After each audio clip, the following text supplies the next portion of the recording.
Now let me show you what is a squeezing theorem, because sometimes finding the limit of sequence can be, I'm not saying hard, but it can be tricky.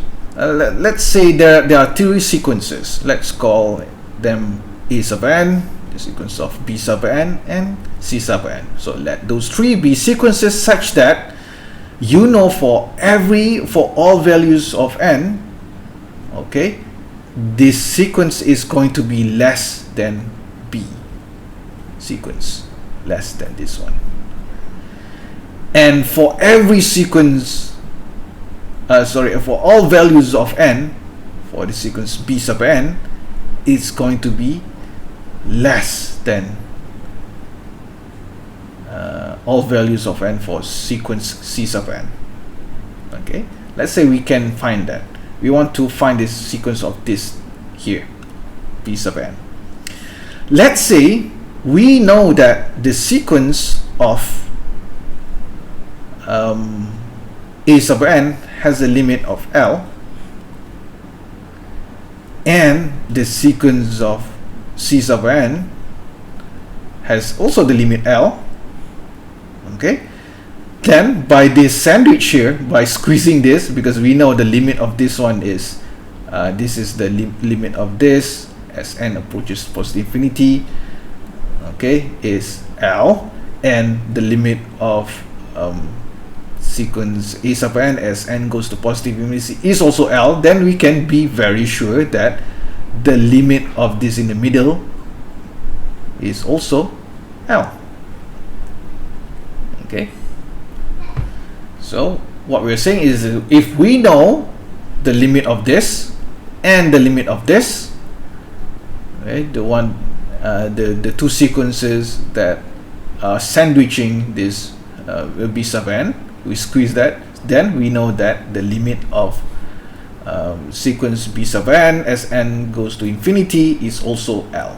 Okay, because you can imagine this being like a sandwich. Okay, this is A sub n, and then this is C sub n. So if the limit of this sequence is L, the limit of this sequence is L, when an is actually smaller or equal than bn, and cn is actually larger or equal to bn, then if bn is squeezed in between them, B sub n is squeezed in between them, then we can know for sure that the limit here is also L. It can't be anything else. Okay.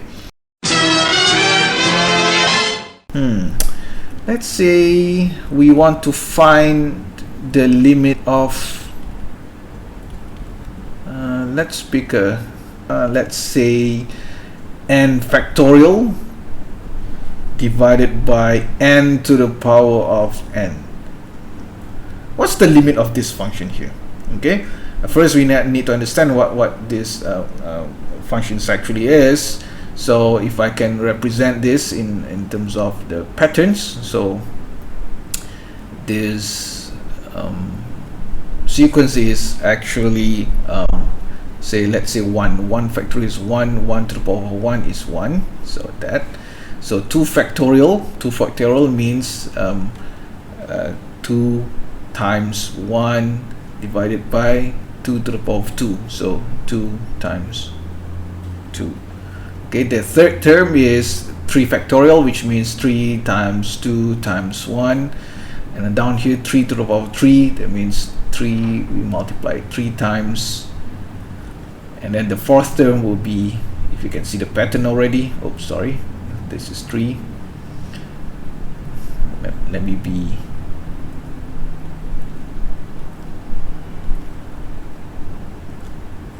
okay, really careful there.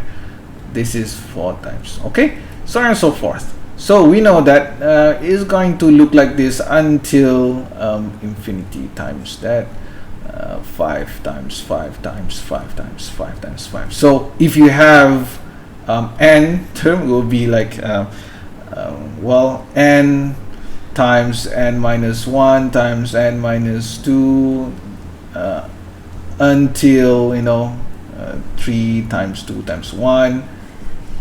Okay, and down here you're gonna have like n times n times n where this is n times. Okay, phew, that is a really scary sequence. So let's find the limit.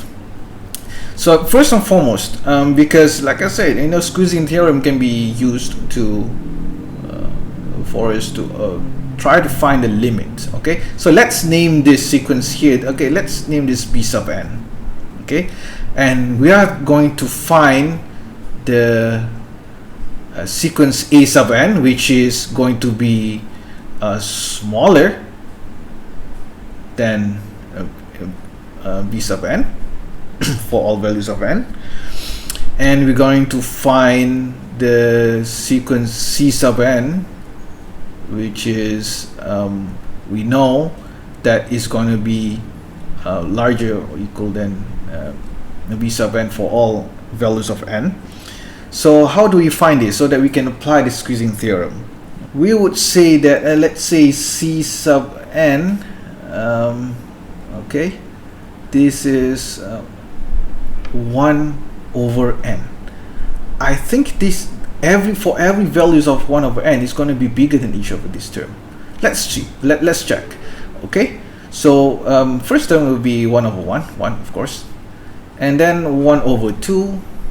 Okay, let's check if this second term is bigger than this one. So this is 2 over 4, 1 over 2, so this is equal to that. Okay, let's check the 1 over 3.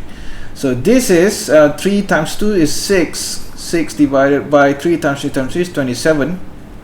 Okay, so that is actually smaller than this. So we know that here C3 is already bigger than B3. All right. What about 1 over 4? What about this? 4 times 6 is, this is 24. 4 times 4 times 4 times 4 is, let's write it down that way, but this whole number here is smaller than 1 over 4. Okay, so C4 is, we know that. So I think we can conclude here that as the n terms goes on and on and on, we know that for every value of n, C sub n is going to be bigger or equal and b sub n. So we can do this as the bottom sandwich, or it should be upper sandwich maybe. So this is first piece of bread here. Okay, so alright, so that's Cn. We can define the C sub n like this. Okay, so what's the limit of C sub n? Alright, as you can see pretty clearly here, as n goes to positive infinity, the limit here is going to go to 0. Alright, let's keep that in mind. So the limit here is 0. Let's look at the lower or the lesser sequence. Okay, I'm just going to pick a simple one. I'm just going to pick a sub n to be a series where every term is 0. The first term is 0, second term is 0. Okay, 0, 0, 0. Obviously, the limit of this sequence as n goes to infinity is 0. And I know pretty sure, very sure, that each term here is going to be less than b sub n. So a1 less than b1, a2 obviously less than b2. Here a3 is going to be less than b3. So I know a sub n is always going to be less than b sub n. So I can put this as the left hand side bread. L equals 0. So I know that the limit of the left bread is 0 and the limit of the right bread is 0. So in this sandwich, okay, we know that in this case we know that a sub n is always less than b sub n. Okay, and this is always less or equal than c sub n. So we can pretty sure that the limit here is 0, the limit here is 0.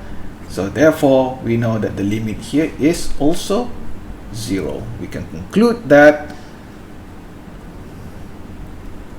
okay, the limit as n goes to positive infinity for n factorial divided by n to the power of n is 0, based on the squeezing theorem.